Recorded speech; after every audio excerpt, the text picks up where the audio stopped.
She stood by the corral, face half hidden beneath a torn bonnet, her hands rough from work that never ended. "I'm not pretty," she said quietly, eyes fixed on the dust. The cowboy didn't laugh, didn't look away. He just leaned on the fence, sun catching the lines of a life hard-lived. "Good," he said with a slow smile. "Pretty fades. I need real, not fancy." She blinked, unsure if he was teasing or telling the truth. But when he reached out and brushed the dirt from her sleeve, she saw something no one had ever offered her before: respect. What neither of them knew was that this small exchange would set off a chain of choices that changed both their lives forever. Don't forget to like this video and subscribe to the channel so you never miss a ride into the Old West. The Silver Spur had always been a place of noise and motion, hammers ringing, horses snorting, men cussing over cards, but for Clara Finch, it was mostly shadows and silence. She moved through her days like a ghost with calloused hands, always working, never asking. Before dawn, she was in the kitchen, the scent of coffee and cornbread clinging to her like perfume. By midday, she was scrubbing the tack room floors, mending torn shirts, patching worn saddle straps. Folks said she was reliable, the kind of woman who could fix anything but her own luck. To most, she was invisible, a figure blurred into the rhythm of the ranch until the day by the corral when Luke Mercer noticed her. He wasn't much for talking, that one quiet, steady, the sort of man whose eyes said more than his mouth ever could. She'd seen him around plenty before, breaking horses with a patience rare in men his size, always polite, always distant. But that day, something shifted. She was hauling a bucket of par, the water to the trough when her grip slipped, spilling half of it onto the dusty ground. Luke was there before she could apologize, lifting the bucket from her hands like it weighed nothing. "Ain't no shame in needin' a hand," he said, his voice low and even, but his eyes, those clear, steady eyes, lingered a little longer than they should have. After that, he started showing up more, not in the way most men did, with smirks and swagger, but in quiet gestures that unsettled her more than any flirtation could. He'd fix her broken broom handle without being asked, stack her firewood when she wasn't looking, leave a clean plate beside her at supper. Once, she found her missing hammer lying neatly on the porch step, its handle sanded smooth and polished as if he'd taken the time to make it right. She'd looked out across the yard and seen him by the stables, pretending not to notice her. The thing was, kindness had never come to Clara without a price. She'd learned that, long ago, in the years before the Silver Spur, when every gentle word was a prelude to hurt. So she kept her distance. When Luke nodded to her in passing, she answered with a polite smile and moved on. When he offered to carry her wash basket, she refused, saying she'd managed just fine all her life. But late at night, when the ranch was quiet and the wind slipped through the rafters, she'd catch herself thinking about the way he'd looked at her, not hungry or bold, but curious, as if trying to read a story written in a language he almost understood. It unsettled her, that feeling, made her hands shake when she tied her apron strings in the morning. Because men like Luke Mercer didn't see women like her. They saw the ones who laughed loud and danced easy, who wore perfume instead of soap and whose hearts hadn't already been beaten into silence. Still, every day, she found his small kindnesses waiting for her, little reminders that maybe she wasn't as invisible as she'd thought. And that scared her more than anything. So she worked harder, stayed later, tried to build walls out of chores and exhaustion, but no matter how much she did, she could feel his eyes on her, steady, patient, unhurried, like a man waiting for the right moment to speak. And though she'd never admit it aloud, a part of her was starting to wonder what it would feel like if, just once, she didn't turn away. The talk started small, as it always did in a town like Dry Creek, half a laugh over whiskey, a careless word in the feed store, but gossip on the frontier had legs longer than any horse, and before long, everyone from the saloon girls to the preacher's wife had an opinion on Luke Mercer and that plain little housekeeper from the Spur, Clara Finch, who'd once been so invisible she could walk through town without a soul turning their head, suddenly found conversations cutting off when she passed by. She'd feel their eyes on her, sharp and measuring, and hear the whispers ride the wind behind her. Mercer's lost his damn mind. Courting the help now? At first, she thought maybe Luke would stop. Maybe he'd hear the talk and remember who he was, one of the best hands this side of the Pecos, respected, hard, the kind of man other cowboys looked up to. But Luke didn't care. Not the way most men did. He just kept showing up, quiet as sunrise, steady as rain. When storms rolled in and the other hands took shelter, he'd find her in the kitchen, the roof leaking and the fire half dead, and he'd wordlessly set to work patching the holes, his hands sure and unbothered. "Ain't fit for you to be soaking through, Miss Finch," he'd say, almost teasing but never cruel. And she'd try not to look at him too long, because his shirt would be plastered to his back, and his smile, small, warm, dangerous in its simplicity, would make her forget how to breathe. The men on the ranch didn't miss any of it. They'd snicker behind his back, elbowing each other at supper, calling her Mercer's charity project when they thought she couldn't hear. But Luke did hear. And one evening, when the laughter got too loud, he stood from his place at the long table, slow and calm, and said, "You boys ever worked alongside someone who gave more than they had? No?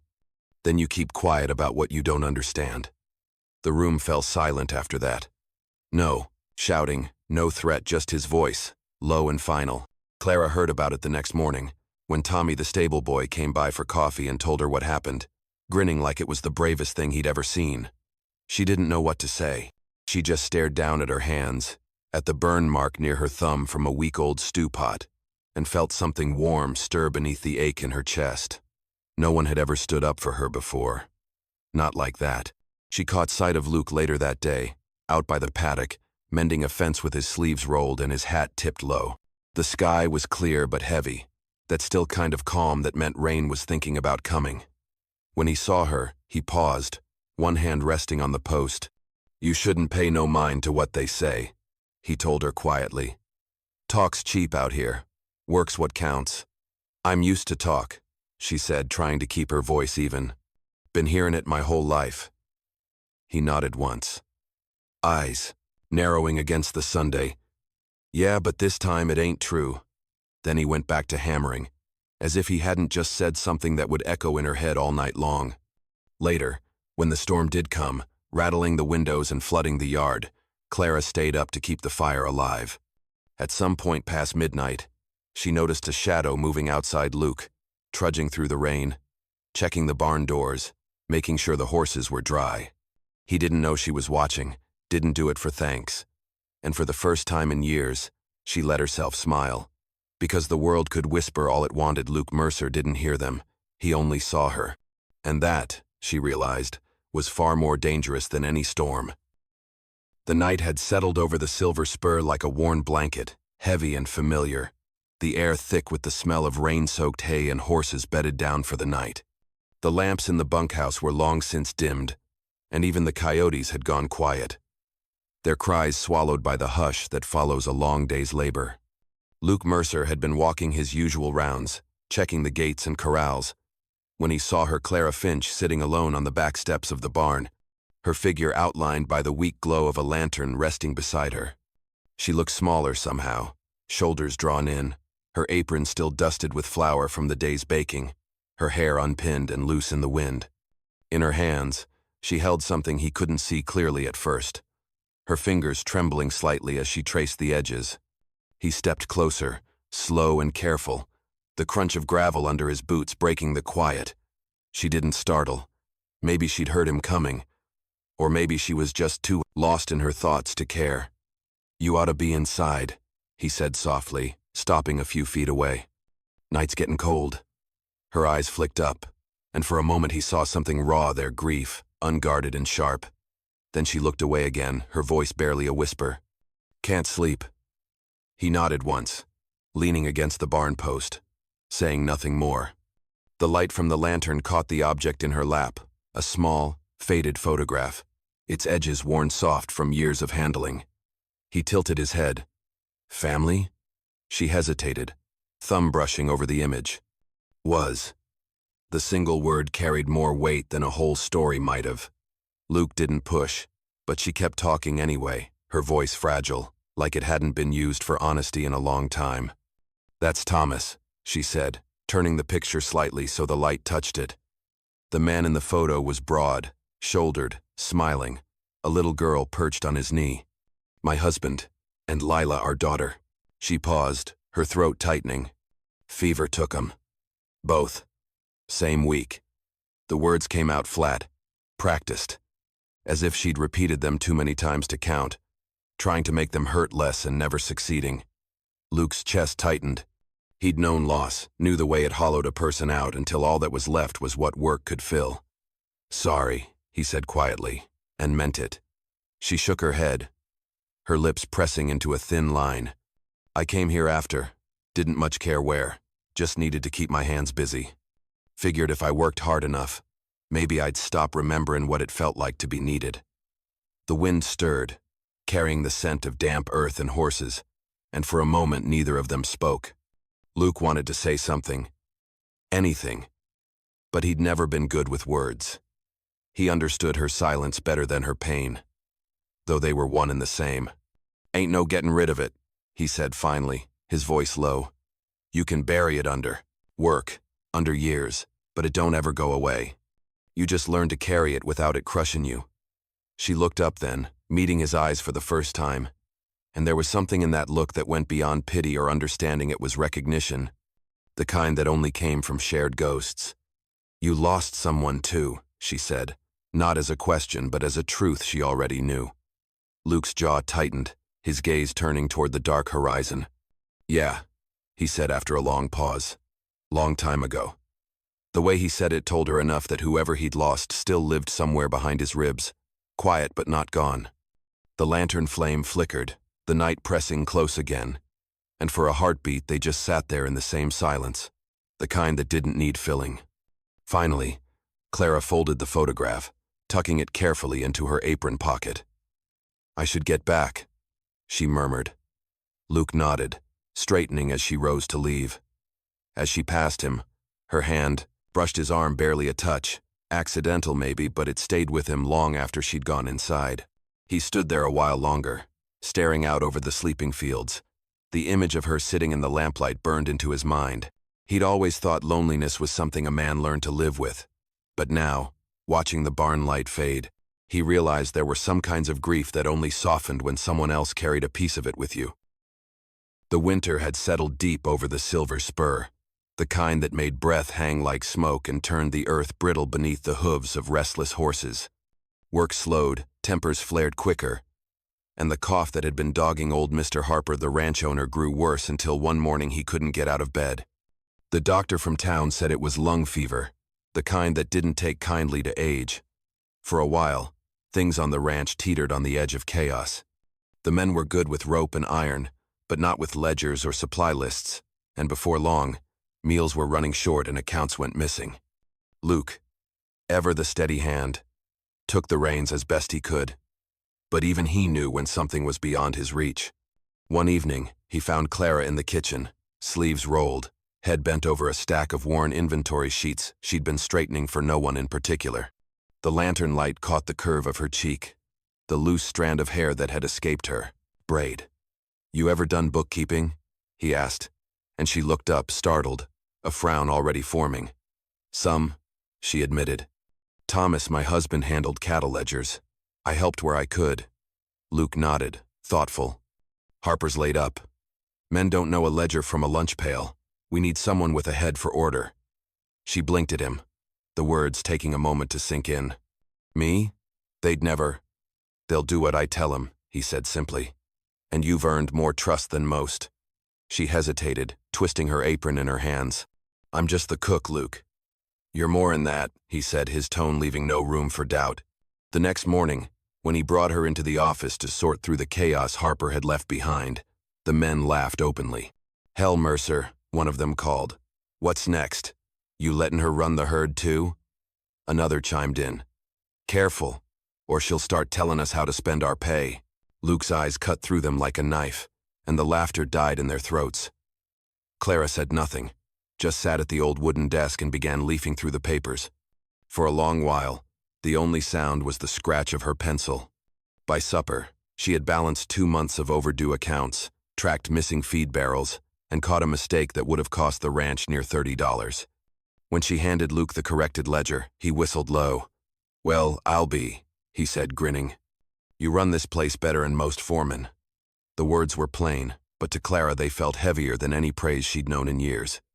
Around her, The men shifted, eyes lowering with something like respect or maybe shame. No one laughed this time. That night, when she closed the kitchen for the evening and stepped outside, the air bit cold against her skin. But for once, she didn't mind. She stood on the porch, looking out over the dark pastures where snow glimmered faintly, beneath the moonlight. The wind rustled the bare trees, and somewhere in the distance, a coyote called. She smiled, small, uncertain, the kind that felt strange on her lips after so long and for the first time in months. It wasn't forced. Luke saw her from the yard, the faint curve of her mouth catching the light, and something in his chest tightened in a way that both warmed and unsettled him. He'd known beauty before, the kind that dazzled, fleeting as candlelight, but this was different. This was quiet, earned, the kind that came from seeing a person's worth when no one else had. "Don't let it go to your head," he teased gently, walking up the steps. "Men'll start complainin' they're workin' for you." She laughed, then, a sound so rare it made him still. "Let 'em," she said softly, her eyes glinting. "About time someone kept this place honest." He chuckled low, tipping his hat. "Reckon they don't stand a chance." The wind carried her, laughter through the yard, light as snow, and Luke knew without needing to say it that something had shifted again. The ranch felt steadier now, as if her presence had mended something more than just the books. And for the first time in a long while, when he thought of the Silver Spur, he thought of home. The fire started just after sundown, when the air was sharp and the streets of Dry Creek still hummed with the end-of-day bustle. Luke had been loading sacks of grain onto the wagon outside the smithy when he caught the scent, acrid, sharp, unmistakable. By the time he turned, flames were already licking through the roof of the Mercantile, the only place in town that half the ranchers depended on for supplies. People shouted, forming a desperate chain from the well, but the fire was too fierce, eating through wood and glass like the devil himself had breathed it into being. Luke dropped the grain and ran, shouting for the others to clear back. But before he could reach the door, he saw her, Clara Finch, darting inside with her skirts hiked and her shawl wrapped tight around her mouth. "Clara!" he bellowed, his voice swallowed by the roar of the blaze, but she was already gone, swallowed by the smoke. He plunged after her, the heat slamming into him like a fist. Inside, chaos reigned. Shelves had collapsed, goods lay scattered and burning, and the smoke was thick enough to blind a man. Through it, he heard her coughing, hacking, still trying to drag a crate toward the open door. "You out of your damn mind?" he shouted, grabbing her arm. She shook him off, eyes fierce despite the soot streaking her face. "There's medicine in the back. Folks'll need it." Her voice was raw, breaking, but resolute. For one maddening heartbeat, he saw the same stubborn fire in her eyes that had carried her through everything else. "To hell with the medicine," he snapped, but she was already moving again. The ceiling groaned overhead, timber cracking. Luke cursed and lunged after her, hauling her back just as a beam crashed where she'd been standing.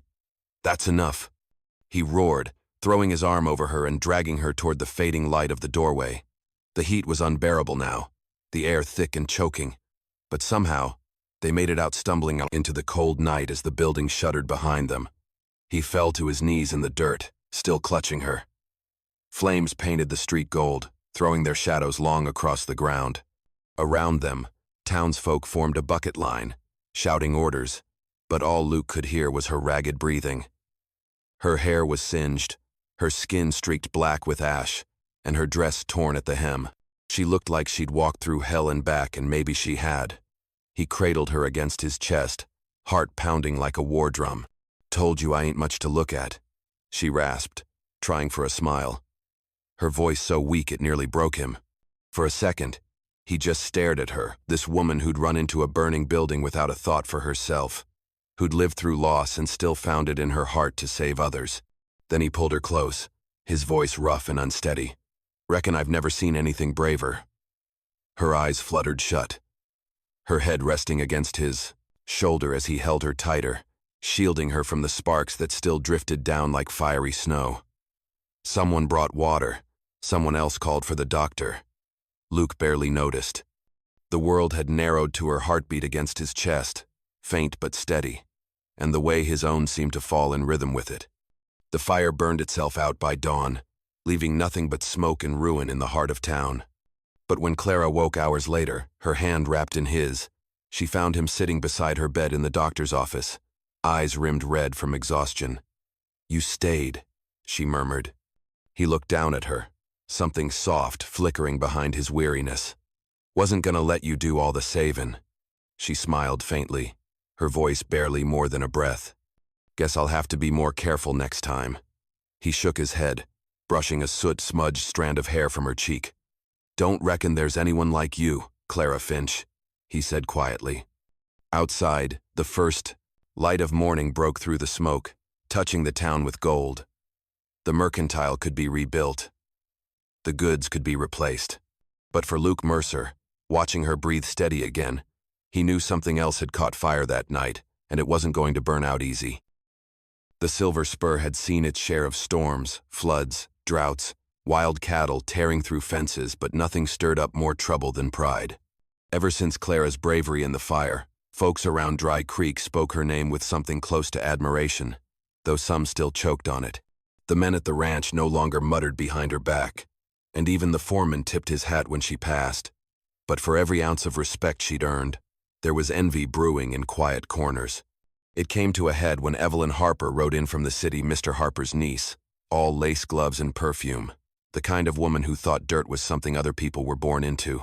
She was visiting while her uncle recovered, and within an hour of stepping off the stagecoach, she'd taken a liking to Luke Mercer. "Such a handsome man for such a rough place," she'd said with a smile sharp enough to cut glass. The ranch hands noticed right off how she'd wander out to the corral, just to watch him work, her parasol tilted coyly, pretending not to care who saw. Luke was polite, the way he always was, but distant, his eyes drifting toward the barn where Clara spent her mornings sorting feed and counting supplies. It didn't take long for Evelyn to see it, that subtle, quiet attention he gave to someone far beneath her standing. The first jab came over supper one evening in town. The saloon was crowded, laughter thick with whiskey and fiddle music, the air warm from the fire. Clara had come only because the men insisted. It was payday, and the Spur crew was celebrating another season's work. She sat quietly near the back, her dress plain but clean, her hands folded neatly in her lap. Evelyn swept in like a gust of perfume and silk, her laughter loud enough to turn heads. She joined their table uninvited, her gaze settling on Luke. "Mr. Mercer," she drawled, "I do admire a man who's generous with his time. Tell me, how does it feel to be the hero of Dry Creek?" Luke gave her a polite nod. "Don't reckon I'm any kind of hero, ma'am." "Oh, modest, too," she cooed, then turned her attention to Clara with a smile that didn't reach her eyes. "And this must be the famous Miss Finch. My uncle tells me you've made yourself quite useful cleaning, cooking, bookkeeping, and now running into fires." Her tone dripped with condescension. Clara forced a small smile, her cheeks coloring. "Just doing what needs doing." Evelyn's gaze flicked to Luke, her voice light but cruel. "Of course, every ranch needs a charity case." The laughter that followed was brittle and uneasy. Clara froze, the words striking deep, old shame rising like bile in her throat. She stared down at her hands, wishing the floorboards would swallow her whole. Before she could speak, the room went still. Luke pushed back his chair and stood, slow and deliberate. His eyes met Evelyn's, calm but sharp as broken glass. "If that's what charity looks like," he said evenly, his voice carrying over the hush, "the world could use more of it." No one dared breathe. Evelyn's painted smile faltered, her hand tightening around her glass. Luke didn't look at her again. Instead, he reached for his hat, gave a small nod to the table, and walked out into the night. Clara sat there for a long moment, heart hammering, the words echoing in her ears. Then, before anyone could see the tears welling in her eyes, she slipped out the back door, the cool night air biting at her skin. She found him outside by the hitching post, the moonlight turning the dust to silver. He was waiting, hat in hand, jaw tight. "Didn't mean for that to happen," he said quietly. She didn't mean nothing." "Don't lie for her," Clara said, her voice trembling. She meant every word. For a moment they stood in silence, the hum of the saloon fading behind them. Then she shook her head, wiping her cheek roughly. "You," Shouldn't have defended me like that. It'll only make it worse. Luke looked at her, his eyes steady in the dim light. Don't care what it makes, he said. Ain't letting anyone talk down to you. Not while I've got breath in me. She wanted to argue, to tell him kindness like that never came without cost, but the words stuck. Instead, she just whispered, You don't know what it means, Luke. His voice softened. I reckon I do. She turned before he could see her cry again, walking into the dark toward the stables, her shadow long and shaking. Inside the saloon, the music started up once more, but the talk that followed was quieter, now hushed, uneasy.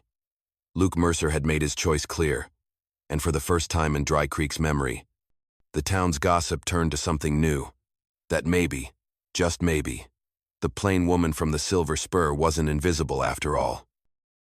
The morning she left was pale and cold, the kind that stretched thin between night and dawn, when even the wind seemed to hold its breath. Luke found her in the bunkhouse before anyone else was awake, her trunk half-packed, her apron folded neatly on top. The small stack of clothes beside it looked like nothing, too little for a woman who'd built so much life into a place. She didn't turn when he stepped inside, just kept her hands busy, pretending not to hear the boards creak beneath his boots. You going somewhere? He asked, his voice quiet but heavy with the knowing. Clara hesitated, fingers tightening around a bundle of linen. Don't see I got much choice. He frowned, stepping closer. This about what Evelyn said? Folks'll forget soon enough. They always do. She let out a short, brittle laugh. You really believe that? You've lived here long enough to know talk don't die easy, it just finds new ears. She finally turned to face him then. And the plank prados look in her eyes near broke him. It wasn't anger or pride, just exhaustion, the kind that settled deep in a person's bones when they'd spent too long fighting for the right to exist in peace. I can't stay where I'm not wanted, Luke. Ain't fair to you either. Fair? He almost laughed at the word. You've kept this place running while Harper's been laid up. You've done more good here than half the men on payroll, and you think that don't make you belong? Belongin' ain't about work, she said softly. It's about where folks let you breathe without judgment. Her voice cracked then, and she looked away, biting the inside of her lip as if that might hold back the tears. Luke's chest tightened. He wanted to tell her she was wrong, that she'd carved her place here with her own 2 hands, but he knew words weren't always enough. So instead, he said quietly, If you're set on going, I'm riding with you a ways. She shook, her head, already shouldering her bag. You don't have to. Didn't say I had to, he replied, already walking toward the door. Said I will. By the time the sun broke over the ridge, painting the valley gold, they were on horseback, the ranch behind them wrapped in fog. Neither spoke much. The trail wound through low hills and frozen creeks, the sound of their horses' hooves steady against the hard ground. Every now and then, Clara would glance sideways, as if trying to memorize the quiet weight of his presence beside her. At the halfway point, where the land fell away into a broad stretch of open plain, Luke slowed his horse and looked out across the horizon. You sure this is what you want? He asked. She stopped too, her fingers tightening on the reins. Ain't about what I want, she said. It's about what's right. And leavin's right? It's easier. Easier ain't always right. He dismounted then, stepping toward her horse, his boots crunching on the frost-hardened dirt. She tried to avoid his eyes, but he reached up, resting a calloused hand against the bridle near hers. Clara, he said softly, you think people's words got more truth in 'em than what you've built with your own hands? She swallowed hard, her voice barely above a whisper. They'll keep talking, Luke. He smiled faintly, something sad and sure in it. Then let 'em talk. Truth don't need defendin'. For a long moment, all she could do was look at him, the lines in his face, the quiet certainty that never wavered even when the world tried to knock him down. The wind picked up, carrying with it the faint smell of sage and smoke from the ranch below. Her throat tightened. You really believe that? She asked. Every damn word, he said. She closed her eyes, the tension in her shoulders finally breaking. When she opened them again, she turned her horse toward the ridge and looked back one last time. The Silver Spur lay below, small against the vast stretch of land, but steady, a place scarred, rebuilt. and alive again. For the first time, she realized maybe home wasn't about where you came from, but where someone refused to let you walk away. She sighed, a shaky breath that turned white in the morning air. "Guess I'll ride back," she said quietly. Luke's smile deepened, faint but real. "Reckon I was hoping you'd say that." Together they turned their horses toward the valley, the sun cresting full behind them, throwing their shadows long and side by side across the trail. Neither spoke the rest of the way home, but neither needed to. The silence said enough that some things, once lost, had a way of finding themselves again, as long as someone was willing to ride beside you until they did. The storm came down without warning, one of those brutal mountain tempests that turn calm skies into chaos in the space of a heartbeat. By dusk, the wind had begun to howl through the canyons, bending the cottonwoods and rattling every loose board on the silver spur. The men had driven the herd to higher ground, shouting over the thunder, and Luke was just closing the barn doors when he realized Clara hadn't come in. Her wagon had gone into town that afternoon for supplies before the rain broke, and she hadn't been seen since. A cold dread crawled through his gut. He saddled his horse in the downpour, ignoring the rain that stung his face like needles, and rode hard toward the river road, the sky splitting open above him in veins of white fire. The trail was near washed out, mud swallowing the horse's hooves, the air thick with the smell of lightning and wet earth. By the time he reached the low pass by Dry Creek Crossing, the river was no longer a gentle stream. It was a monster, swollen and furious, tearing trees from the banks as if they were twigs. Through the chaos, his eyes caught movement, a flash of fabric, pale against the black water. "Clara!" he roared, sliding from the saddle and plunging toward the bank. She was there, half submerged, clinging to a branch that jutted out from the bank, her hair plastered to her face, eyes wide with terror. The wagon lay overturned downstream, broken wheels spinning in the current. "Luke!" she gasped, her voice hoarse over the thunder. I can't hold." Before she could finish, the branch cracked, snapping under the strain, and she vanished into the churning water. He didn't think, he just dove. The cold hit like a hammer, stealing his breath, but he kicked hard, muscles screaming as the current dragged him under. He surfaced once, saw her flailing, and lunged through the current with everything he had. The river slammed him into debris, tore at his coat, filled his mouth with grit, but he managed to grab her wrist just before she disappeared again. "Hold on," he shouted, though the words were half water, half prayer. She coughed, gasping, and he pulled her close, fighting to keep them both above the surface. The river didn't care, it dragged them like rag dolls, spinning them through branches and foam until, by some miracle, his boots found ground. He shoved her upward, clawing for the muddy bank, every muscle in his body burning as he hauled her out of the water. They collapsed in the reeds, coughing and choking, the rain still hammering down around them. For a long moment, neither spoke, too exhausted to do anything but breathe.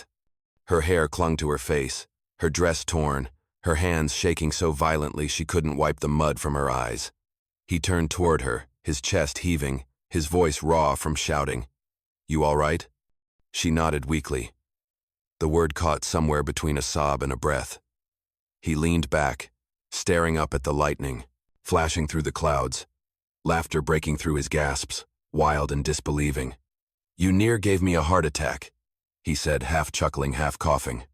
"You shouldn't have come," she whispered, her voice trembling. "You could have died." He turned to her, his eyes fierce despite the rain dripping from his lashes. "So could you." "I told you," she said softly, the tears mixing with rain. "I'm not worth all this trouble." That did it. He pushed himself up onto one elbow, jaw tight, his breath still ragged but his voice sharp as flint. "Still think you're not worth saving?" She blinked, startled, her lips parting, but no words came out. He leaned closer, his tone softening, rough but tender. "Because I ain't risked my life for anyone in a long time, Clara. But for you, I didn't think twice." Her eyes filled, and before she could turn away, he reached out, brushing a trembling hand over her cheek, wiping away mud and tears all the same. "You're worth every damn mile of this storm," he murmured, his voice breaking with the truth of it.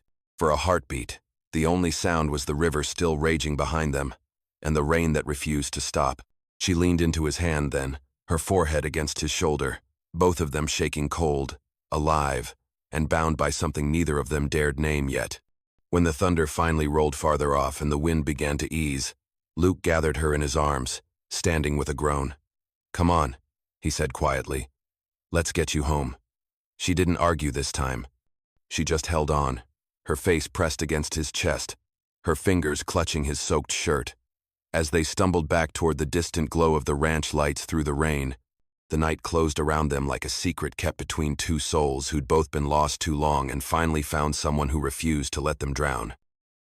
The rain had eased by the time Clara woke, leaving only the soft hiss of it dripping from the eaves and the smell of smoke from the hearth.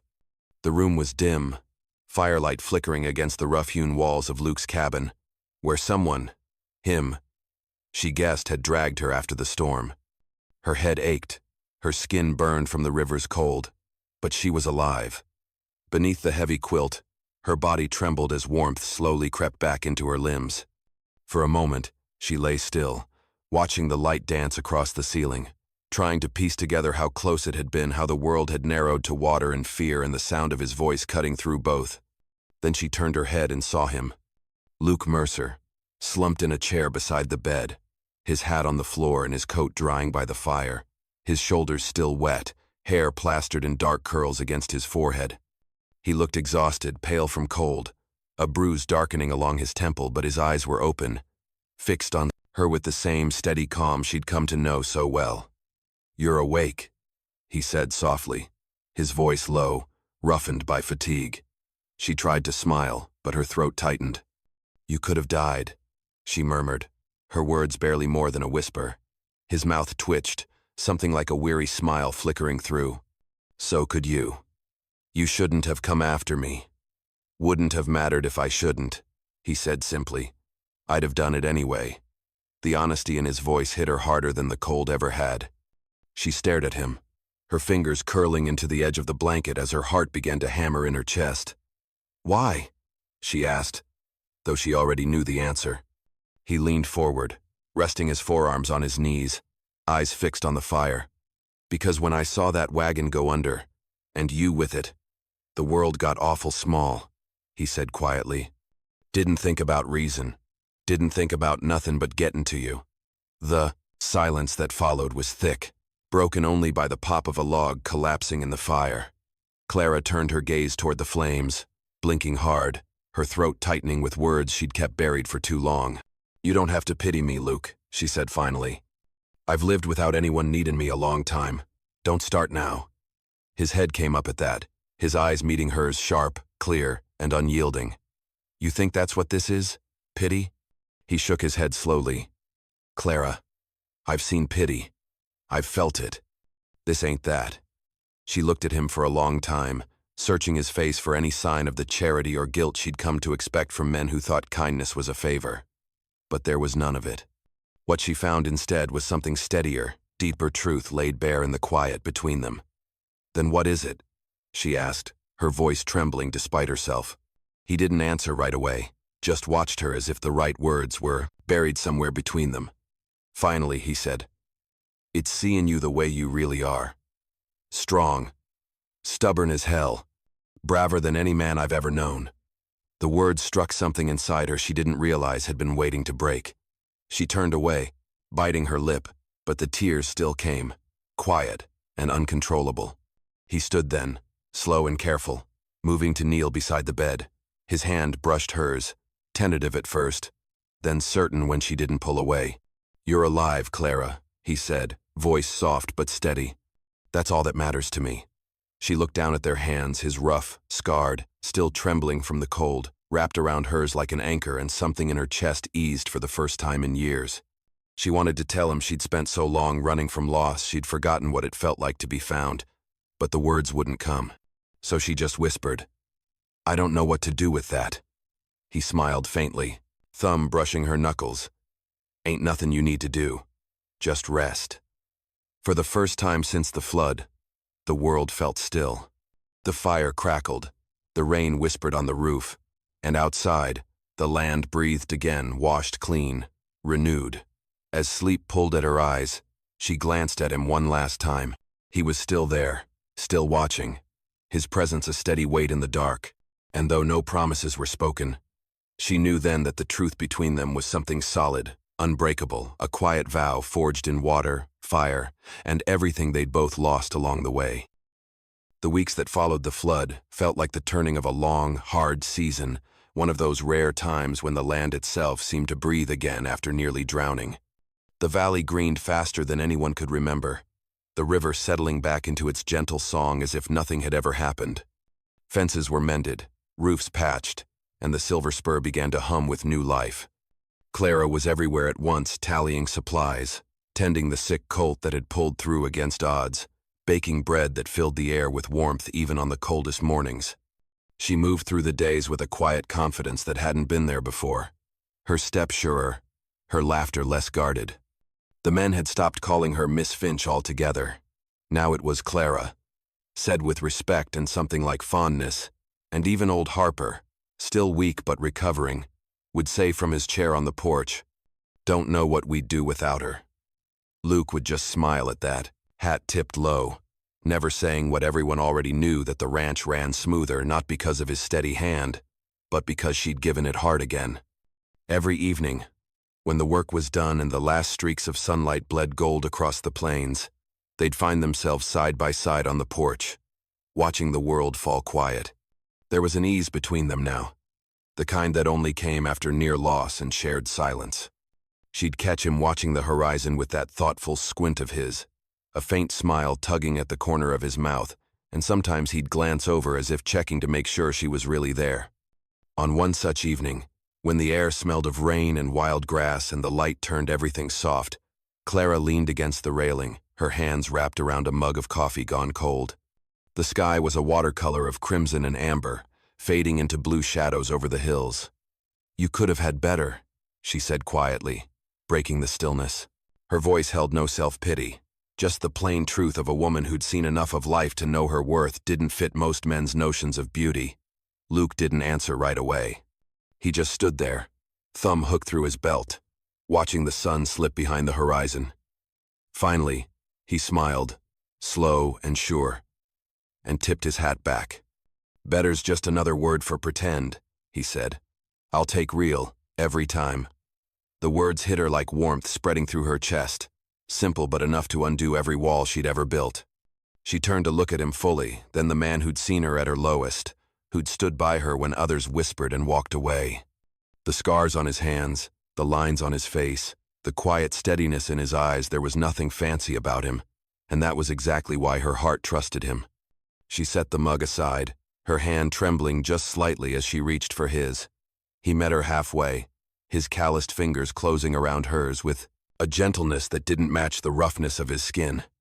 Neither of them spoke for a while. They didn't need to.